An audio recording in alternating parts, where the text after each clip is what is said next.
Good afternoon mga boss. Ito yung na-install namin ngayon na F24 dashcam. Naka 4K resolution na siya mga boss. Yung dashcam dito sa Hi-Ace pala mga boss. Hi-Ace, Toyota Hi-Ace. Yan mga boss. Ito yung pinaka-latest namin na dashcam F24.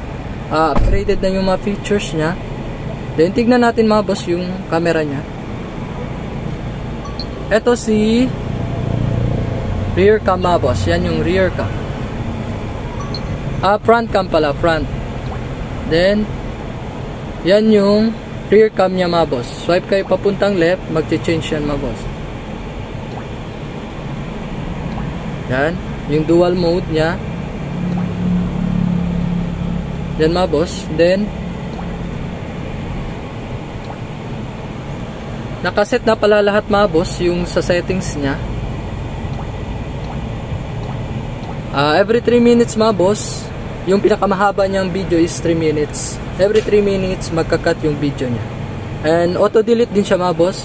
Then pwede nyo i-adjust to yung camera niya, up and down. Yan, up and down. Same lang din sa likod mga boss, up and down, pwede ma-adjust.